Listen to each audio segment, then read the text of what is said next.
Good morning, students. Now we will start with the next chapter, that is about weathering. Okay. So, children, what is weathering? First of all, let me tell you that weathering is the breaking of rocks. Okay. Breaking down of rock is called as weathering, and the breaking down of rock, but not its removal. Okay. The breaking down of rock is called as weathering, and weathering is described as constructive forces. Okay, weathering is described under constructive forces because in weathering it leads to the construction of landforms. Okay, because weathering process leads to the construction of landforms. That is why weathering is classified under the weathering is the leads to constructive forces, or weathering is the endogenic forces. Weathering is breaking down of rock but not its removal. The breaking down of rock but not its removal is known as weathering, and it is described as disintegration or decomposition of rock in size by natural agents or near the surface of earth. Disintegration and decomposition, two terms you have to study here, children. Disintegration of rock is the breaking of rock, okay, and decomposition is decomposing of rock by chemical process or decaying of rock. Decomposing of rock by chemical process or decaying of rocks.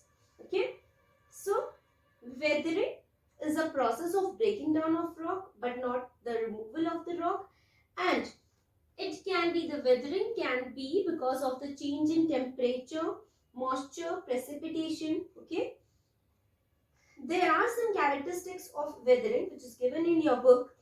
Weathering involves disintegration or decay of solid rocks. As I told you that these two processes are involved in weathering, that is disintegration and decomposition. So weathering involves disintegration and decomposition, that is disintegration, breaking and decaying of rocks. Then we have, it depends upon climatic conditions, like for example, if the rock's chemical composition, hardness, texture, permeability. What is permeability? Whether a rock is allowing the water to penetrate inside it or not. That is its permeability.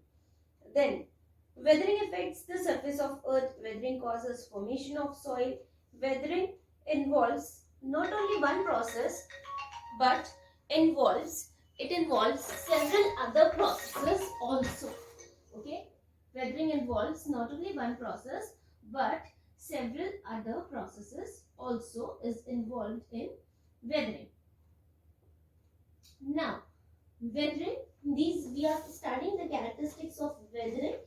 The weathering is mainly because of the factors like disintegration and decomposition of rock, and various factors like the climatic factors, the temperature, pressure. Weathering changes massive rocks into finer particles, means huge rocks are turned into finer particles by the process of weathering. Okay, now weathering prepares the rock materials for transportation by agents of erosion, agents of gradation. As children, weathering is the weathering is the breaking of rock. So weathering is preparing the rock for the transportation purpose. Okay. The next we have is the types of weathering. The next topic is the types of weathering. So types of weathering is like weathering is of three types mainly, children. It's physical, chemical and biological. Physical weathering, chemical weathering and biological weathering. Okay, so physical weathering involves three processes, that is block disintegration, granular disintegration or frost action weathering, exfoliation or onion peeling. Chemical weathering involves four processes: oxidation, carbonation, hydration and solution. Biological weathering involves three processes: humans, plants and animals and insects. So here students, first we will study about the block disintegration. Okay, As the name tells you that block disintegration is the separation or the breaking down of rock in the form of blocks. Okay, in the form of blocks. And let me tell you, children, but first of all, that what is physical or mechanical weathering? Physical weathering or mechanical weathering is a kind of weathering which mainly takes place due to the change in temperature. The factors responsible for it is temperature, moisture, frost action and wind. So it depends mainly upon these factors: temperature, frost action, wind and moisture. And due to the change in temperature, the most common type of weathering in hot desert is physical or mechanical weathering, because the temperature changes in the desert region is sharpest, okay, in desert. Now, block disintegration, due to the repeated action of heating and cooling, the rocks disintegrate, because at daytime, see children, at the daytime what happens, the daytime the temperature is very high and at night the temperature falls. So during due to the regular increase and decrease in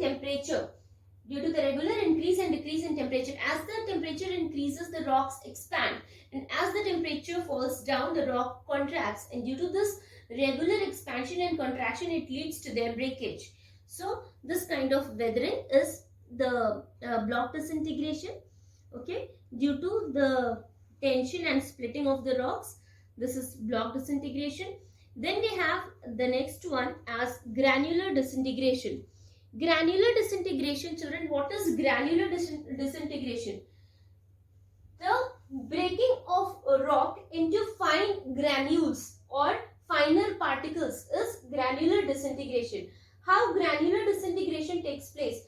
Suppose there is a rock which is permeable. Permeable means the rock, as I told you, that the rocks which allow water to penetrate inside them is permeable rock. Whenever the water penetrates inside the rock, what happens? And this disintegration, granular disintegration, children, it takes place mainly in the polar regions or where the temperature is very low.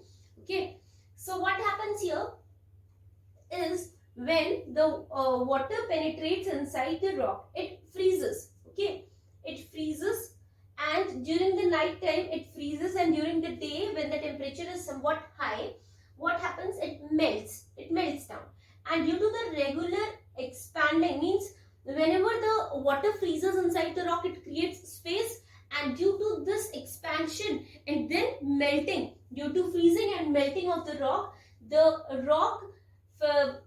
comes down, or rock veers away in rock breaks down in the form of granules. So this is granular disintegration, also known as frost action weathering. Okay, granular disintegration is also known as frost action weathering. Then the last one we have here is exfoliation. So children, exfoliation is also called as onion peeling. Okay, because the breaking of rock is done in the form of peels. Like you have seen onion has various layers. So the exfoliation process, in the exfoliation process also, the breaking down of rock is done in the form of onion peeling. And this is also the layer, it comes down in the form of layer. So this type of breaking, this type of disintegration of rock is done due to the regular change in temperature, because of the temperature change, because of the expansion and contraction, the rock come out in the form of layer. Okay, in the next class we will start about chemical weathering, okay, and then biological weathering, and then we have some one more topic like weathering in different climatic conditions.